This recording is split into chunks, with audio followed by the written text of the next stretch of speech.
GaimingGladiators engage. GaimingGladiators die so quickly. NAVI now on the back of that third party, back away into the little area they've saved with the Newcastle wall. But NAVI not looking too good either, as they've got very little space to work with.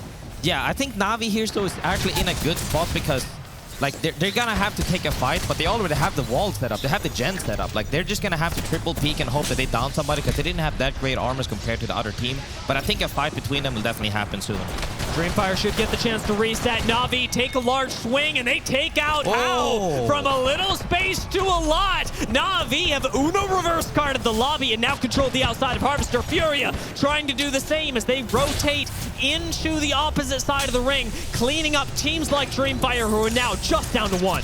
Yeah, Navi's in a great spot right now. Dreamfire's in the madness right now. They're fighting everybody that's on the inside. They can't really rotate on the upside because there's a team on the rooftop above. They're forced to take a fight, but they could easily get thirded or just get held out raw. Yeah, it comes down to a rat here. I think currently Navi's definitely in the best position to take this. It all comes down to the top team needing to come out as well. You think they see him? 3MZ? He has not seen! FURIA don't know he's up here! 3MZ with the play of a lifetime finally gets spotted! What a crazy crypto! FURIA have picked up the kill. They still control the high ground. It was close. It was close. It was definitely close, but this zone pulls towards NAVI. The real question is whether or not they can actually survive long enough for the other two teams to fight, or if somebody makes a YOLO play, because we also see that SSG used to have Cat, I think. This is really good. Yeah, SSG use the cat wall to cut off sight lines for FURIA. FURIA and NAVI can see each other. They can't see SSG. This cat wall ticking down as FURIA and NAVI begin the fight. SSG planned it perfectly, but NAVI retain high ground and being shot out from both teams. Finally, they take FURIA down. They're dropping on SSG, and they wipe them off the face of Harvester. That was huge from NAVI. You saw how they played this side. The zone pulls towards their side. They're like, hey, the threat is up top. They have to drop at some point. Force them down. Even though the catwall was great, I think it could have been optimized a little bit better. However, NAVI just closes out that fight from top, closes out the fight on the bottom. I would even like to say, was it even close? Stuff can still happen. Shadow is still up top. I think this is actually detrimental to SSG because they're in the low gun right now. Shadow's up top. If there's any trades down low, it might be over. However, I saw down on the guy up top, but they should be getting the rest here. This could be a Shadow win. They're literally just waiting. Catalyst walls have already dropped. SSG can't stop this anymore. Access to height does go up with the evac tower, and Shadow suddenly are in danger. Zhao's out very low with just a shield between him and the end, but Shadow are on top. They are the kings of the world. Shadow here has to make sure that they don't just wipe a team. They want as much chaos and damage to happen to both teams as possible, so it's an easy cleanup for the win. However, I saw a lot of focus firing on GG here. I just hope they make sure to, hey, we need to win this. But the bottom teams aren't fighting. Yeah, they're literally, everyone's playing for the win. And finally it happens. Finally Shadow have to drop. And they've just got one running around. SSG have taken control of the action. SSG with patience, with precision, slide in, take out the GaimingGladiators, find the last kill, and find the win. Honestly, I saw that player from the Bangalore from Shadows tried a really good effort to just run into the zone. Maybe they forget about me. Maybe they keep fighting. Couldn't come in on time. Still got wiped. SSG, though, did you see that patience? They went from going to low ground, which is kind of scary, but since Shadow was a little bit slow on the reset, they managed to get underneath them where they couldn't shoot them, waited for the drop, still cleared the drop and made everybody scared. Clean GG. And won the game. NAVI is controlling 90% of the map. It just never stops. NAVI see the fight happening, move on to How, and they don't even bother finishing it. The damage is done. Like last game, the answer for the win is to cause chaos, and NAVI are wreaking havoc. Yeah, I think, you know, with the space they're holding right now, they're just pushing every team into each other, and they're making sure to get any kills they can, and they've picked up so many kills. The most important part, though, discipline. Don't let Fnatic or Shadow either side flank you while you're trying to get more kills. Don't get greedy. Make sure you hold your space, close out this game, because that's at the end of the game when you want to win this tournament. You need to be able to close out the tournament. We've got 3 squads left. Fnatic moved up. Shadow are finally starting to emerge from their small corner at the bottom of Epicenter, and they're right behind Fnatic. The one clip doesn't happen though, and Fnatic now become aware that they are sandwiched between Navi and Shadow. Henchman turns around and burns Fnatic. It is the beginning of the end for the massive #1 seed of APAC North as Navi take control yet again. Yeah, seeing them clean up, like they're saying, you can't play here because we can bully you guys. Fnatic go down, kinda swings again. It's Navi versus Shadow, and Shadows do bleed. Navi take another, they take another. The win goes to Navi, and they are unstoppable at Split 2 playoffs. What I'm seeing right now is the Navi everybody in Europe knows of. The rest of the world is finding out today in these 3 games how good they are when they get to play their game. My brother, I am finding out how good Navi are when they get to play their game. How is Sweet still alive? I mean, Skynade was huge. Wait. Yeah, they do get No way! That's Skynade! That's gonna come up from the back. The Skynade allows GaimingGladiators to still have the advantage, but they still do not want to overextend. They still are also aware of the solo that is left for LG. Sweet slowly inching forward. He saw the knock here in the feed. At this point, I think they're giving him too much respect. They really need to be pushing to try and confirm that kill. And instead, RC get a kill back. They finally were able to finalize that here as Blast is dancing around the catwalk. Doesn't want to overextend after GaimingGladiators was able to get the res, but for not long. Was that commitment worth it? As it is just Blast here. The EMP. Sweet is still alive. Sweet dreams the nightmare for both of these teams. If he gets anything more than third, it would have been insane. Reject Winity come out on top. GaimingGladiators do not capitalize on the first knock there. The rogue element.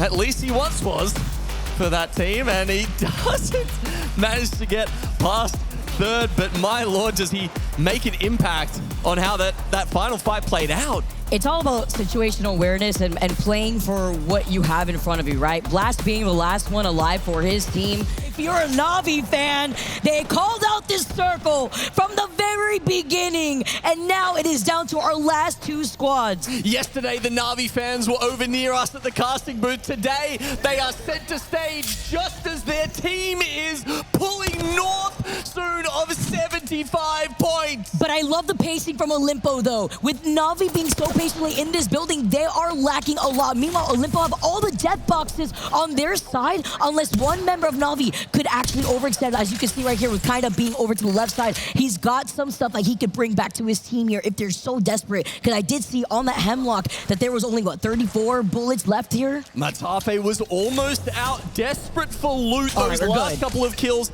have helped kinda, but as you mentioned, Matafe, who wants to continue pressure from the high ground, needs to make use of this last clip. The EMP comes in here, but I don't know if it's enough to deal with the high ground from Navi. It is just free-range shooting here if you're Navi. Looking at Olimpo, the halves across open ground. Navi with the melee, the 1-2, and Navi! The only team to get 3 dubs thus far within our ALGS Split 2 playoffs.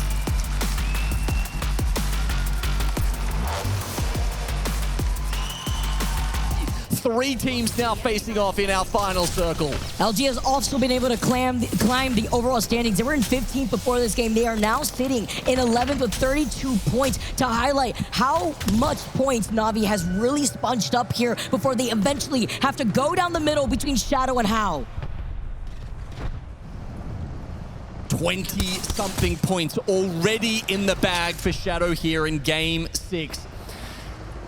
The close quarters loadout you could only dream of. Gold Mozams and a care package R9. Doesn't look like he's got the forward shadows ready. How have cornered themselves. Oh, this is such a big catwall, though, from LG. You have to watch out, though, for any nades hurtled in their direction. They are feeling the pressure. LG get eliminated, and Shadow have height. They drop down. Can they clutch it around the Newcastle shield? Nowhere to run, but 2 knots, though, onto double Mozam. Shadow! with the craziest KP that they've been able to accumulate.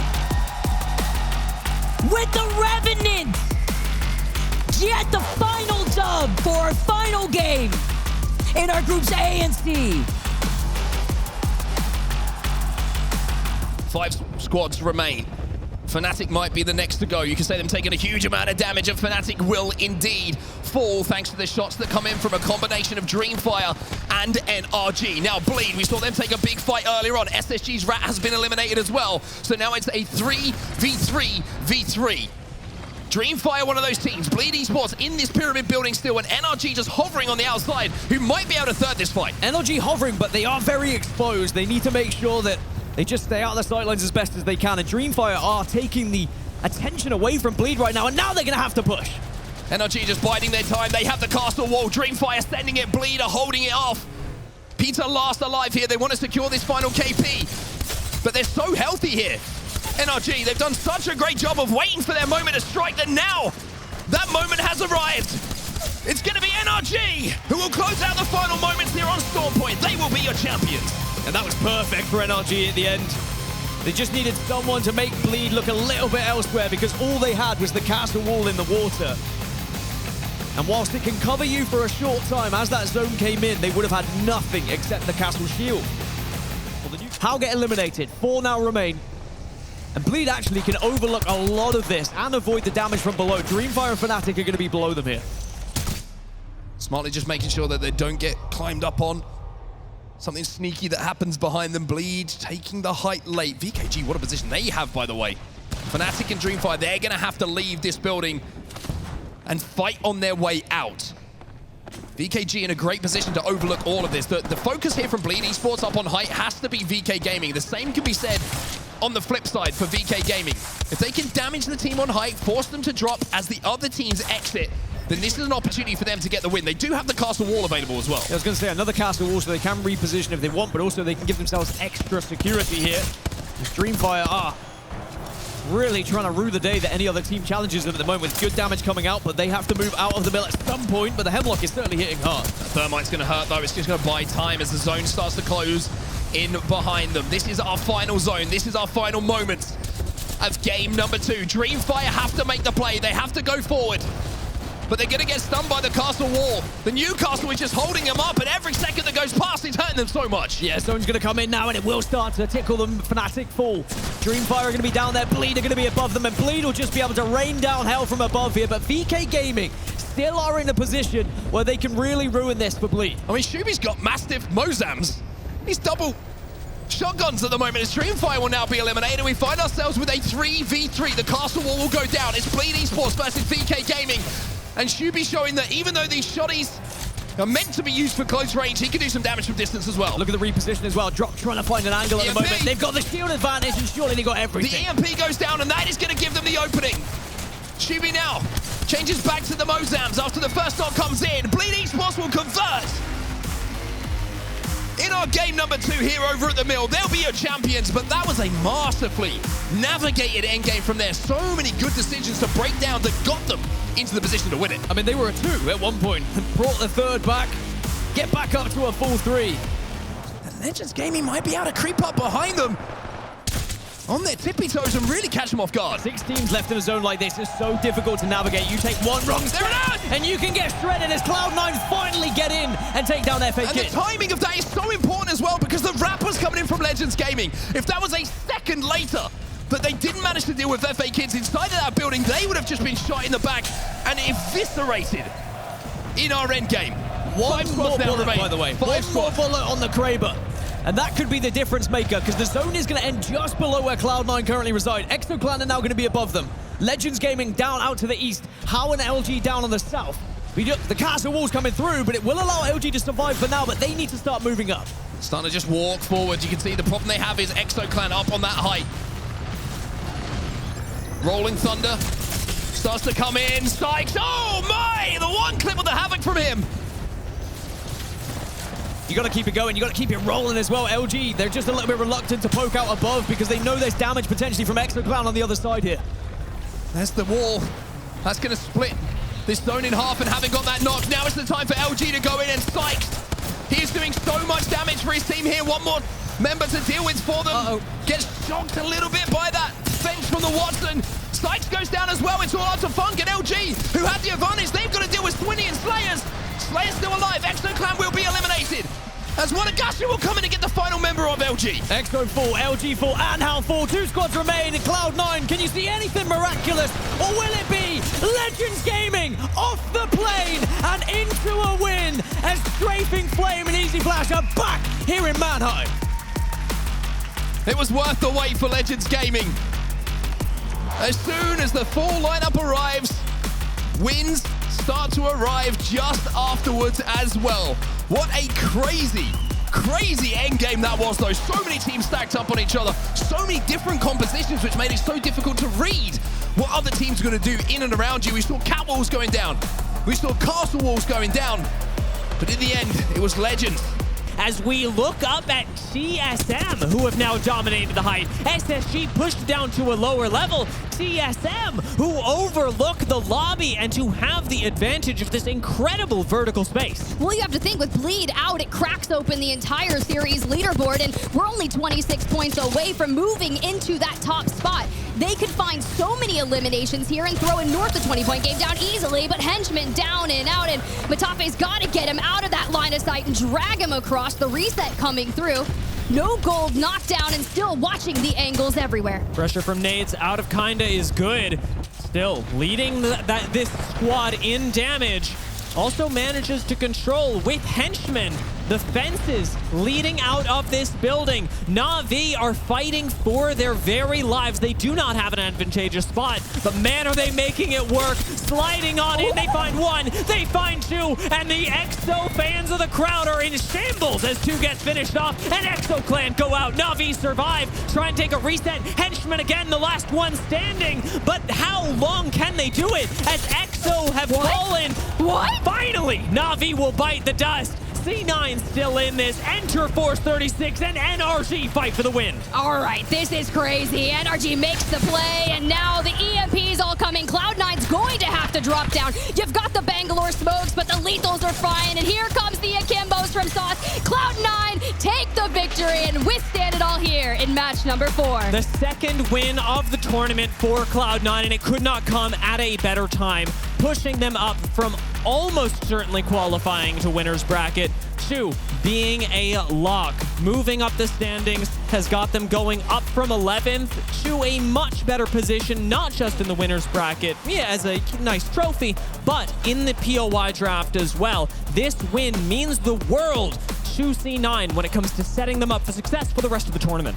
Velocity managed so many fights. E36 right next to them, Nosefox right next to them, but on that high ground, Noctem Scan still reigns supreme in this lobby. They are untouchable on the high ground and simply have to watch as LG, Nosefox, and E36 fight for domination of the low ground. I love this position right now. Maz looking for a few kills, seeing if you can get a little cheeky. Noctem have to be careful not to overextend. This is their game tip. It really is. It's awfully familiar to some in-games that we've seen go a little crazy. It was just a little bit north we saw in Split 1 playoffs, but for E36, who finds himself a Kraber, let's see if we can connect that. 2 reses come in towards the late game. We get Miyake back, and well, now we got Illy. Now that Illy's coming back in, who will make the first mistake? Who will force the first mistake? Synap tries to make it happen with the Kraber, but a wrap from Nosefox may be what dooms E36. Now Noctem is coming in to pinch them, and well, Fox have lost one. E36 commit back, finish off Hammer Drill, look for the last one. They want to clinch second place, but they fumble, and Noctem right on their tails, swoop in for the win. Noctem Scan take game 5. It's one thing to claim God's spot, it's another to defend it. They first challenge Fnatic right there behind the tower. They take them down, and you have to think, if Fnatic may have won that fight, it would have changed the entire trajectory of it, but Noctem defends it. 6 squads left, and the ring's still closing. Look, this is looking more and more like a TSM win. Every team that goes down, they find themselves with so much space, but Nosefox finds the elimination. Verholz wants to get into the fire, into the flames, and Zap takes the angles. The 1 member standing grabs that knock. Interforce 36 has fallen, but we're going to throw the Knuckle Cluster for some added damage. But when you get the information from the Mother Load, you see it, you clean it. Goodbye, VK Gaming. And still with high ground, NoseFox know that it's their time to leap forward. They take down 2 members of TSM, hit the reset as well. And NoseFox, though they may not know it, are making a play for the win. TSM are down to just a solo. Legends are down to just a solo. And the 1v1 goes TSM's way. It is one man that stands in the way of NoseFox. And TSM, great as they may be, historied as they may be, will not stand in the way of a NoseFox win to finish Groups A and D.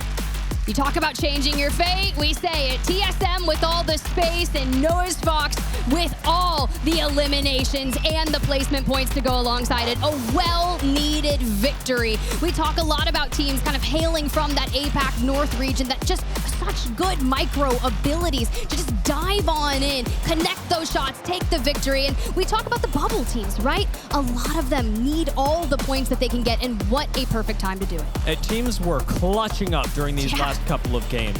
Noctem picked up their first win, and now after this, NoseFox do as well. Alliance now clearing out the north, but this zone will be pulling towards the center here, but they are the only team on the outside. They can start buying a lot of space for themselves and spread out. Falcons, though, not getting too much breathing room here as they are getting charged. And Jen had walled out that door. You see the Newcastle wall open up the door.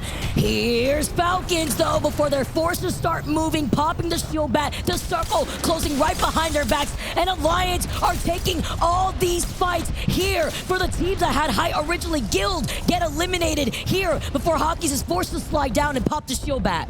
They have so much utility. They can basically reset for days and days. Alliance, though, still on top of GaimingGladiators, trying to gatekeep FURIA from coming out. That's going to be Hawkins getting the knock onto Lufka, and he will instantly finish him off. Tyler commits his way on in, but Hawkins has fallen. Tyler will be the next to fall, and it looks like Alliance might just go down.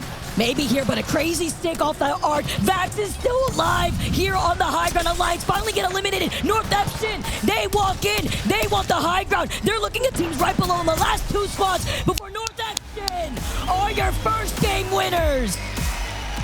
And Vicky, with that game win, North Epson nearly double their entire score.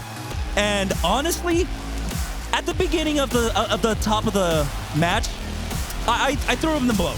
It looks like Alienware will ultimately fall. GHS down. We're down to our final 6, and Alliance will end up falling here without much to show for it in 5th place. But the action is not over yet as the Ordnance keeps on coming down. It's the bloodbath from everyone that has to come out from the middle of Northpad, all into complexity. Each Holos meet their demise. Olimpo now and Falcons are coming in for the third party. They're trying to get into an angle. Here comes the Mozam blaring, the Devo, the double whammy as Falcons fully collapse. This is their time to shine. Find the last member of complexity. Now Falcons have made a statement, taking game number 2. Team of Falcons more than warmed up at this point.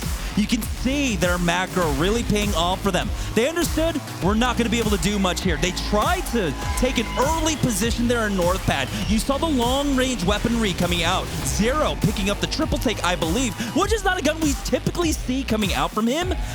They are trying to get that res in. They crafted the banner and resed. We'll see if it sticks. FURIA finally basically stepping out from the safe spot of Godrock and pushing forward now. They spot out one, Keon. Finishing off GG with the help of Striders. Very nice here as on their force of play off the other side of the rock. Look at Monsoon. Monsoon always, and I love how it's always with the charge rifle off from the distance as complexity finally get taken out because Go Next were able to reset after winning that fight versus Not Moist. Now it's up to FURIA, welcoming Go Next with open arms, split angles to take this game. Vax flies in from the skies on Newcastle, but they lose out on Keon, and they don't even need anything or anyone. FURIA take game number 3. Priority to zone, priority to win. FURIA were able to spot out at Godspot early on. It might have been a blessing in disguise that GaimingGladiators who had the absolute priority with the zone pulling right on top of their heads, didn't pull further deeper into that eastern side. It was FURIA coming from Launchpad that were able to take that, and that's what we're talking about coming out from them. When you look across the ultimates at the moment, you can see the mother load was expended by Moist and Guild a few moments ago as they thought their moment to try and capitalize and collapse on that fight was in front of them. Instead, Falcons, they've managed to stabilize here. Zicky's still alive, and you get the feeling maybe he'll have something to say about it as Moist takes so much damage. Timmy trying to EMP. The EMP could be massive. It does a lot of damage that could just force the push here. Look at Zicky. Zicky's still alive, by the way, as Moist and Falcons are forced to fight. It's going to be Timmy who gets the elimination, and now we have a 3v3 for #1 spot in this game. Falcons will get the first knock here. Gen Burn, big damage coming in from him as well. It's only one player to deal with. Gen in a 1v1 and will win it as Falcons will win the first game of World's Edge. It had to be a bit methodical. You had to worry about that potential rat and what they could do, but the Falcons, they were patient, they waited. 4 now remain. Alliance on full reds, and they are seeing red right now as they are happy to push everything and anything. Alliance near Kimbo's. It's not just the Mozambiques. You got the P20s in the hands of Hackett's as well, but GHS from that low ground have now managed to climb their way up themselves. Maybe this could be a game to give GHS a chance to push themselves closer to that top 20 as well. They're certainly in the conversation right now. A win here would be everything going into match number 6. But they still have a lot to do. Northeption eliminated. Not Moist and Alliance are standing between GHS and a decent amount of points. But again, it is not Moist in a final circle. Guild's going to fly in. He's going to get that first knock as well. One tap, he goes down. But there go the missiles as well. And Waltzy will fall.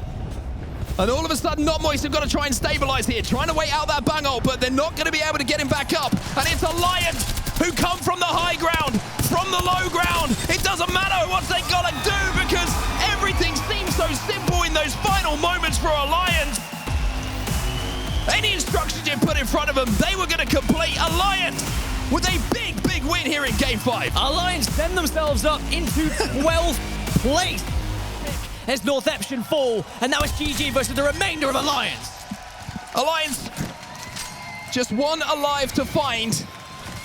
It's going to be Hackett, but this is just the victory lap for GG, and what a performance it has been from these 3 gentlemen. Blast, we saw the video a little bit earlier, talking about what he's had to overcome. And now he's going to find himself inside of the top 2. When it comes to the end of play. They don't have an EMP to actually scout out where this crypto is. If this happens, by the way. Hackett is pandering to the Alliance fans right now as he knows the inevitable that's going to happen here, and you can see on his face. That's brilliant. The drone does not take damage in the zone, may I add. So he can stay in this drone and he can force GG to go on a hunt. It's hide and seek time, but well, what a game it was, and let's talk about it while we have the time. Makers solidify 20th position, knocking out LG into elimination. Still can't find him. Blink-182 fans will respect me when I say, where are you?